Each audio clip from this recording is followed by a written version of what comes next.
Haqiqiy qig'in bu ishdan hargiz voz kechma. Bir g'oyali kishi butkul haqiqatlarni tushunadigan odamdanmi kuchlik. Eynshteyn.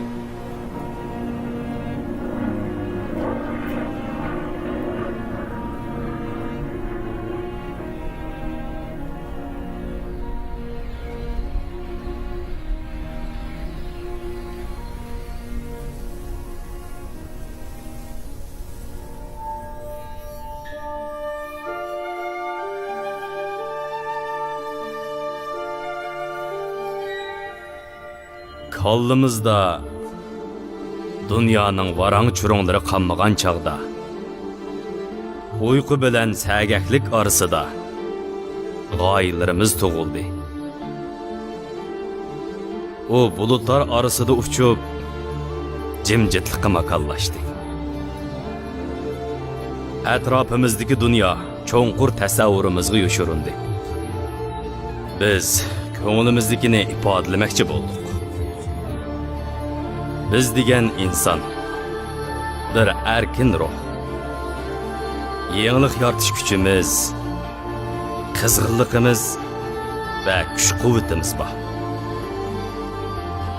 Biz to'xtamay qalbi qila oladiganlardanmiz. Chakli qalbimiz ichida biz qalbimiz intilgan barcha narsalarni bayqadik, his qildik ham ishondik.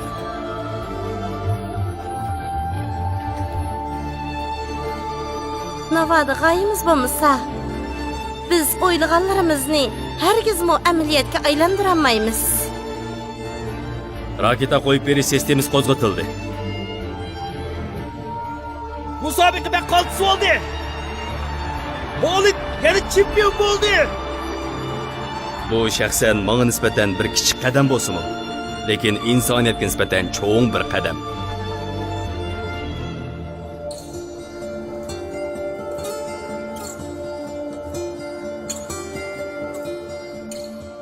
Cho'nqur nafas elib, uyqudan asta uyg'onayli.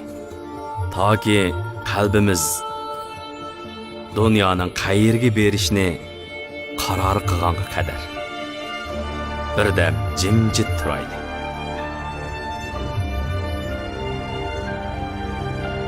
Xuddi kinolardagiga o'xshash. Siz uni to'xtatolmaysiz. Faqat uyqudan uyg'onasiz.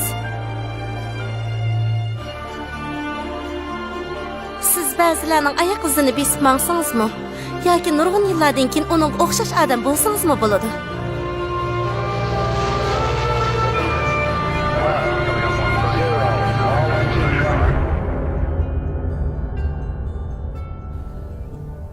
O'tmishni eslaganingizda g'oyangizni amalga oshirishning nurg'un yo'llari borligini bayqaysiz. Lekin sizmi bilasiz, bularning hammasini irodangiz kontrol qilib turadi. Anderson, Amerikalik olam ushquchisi.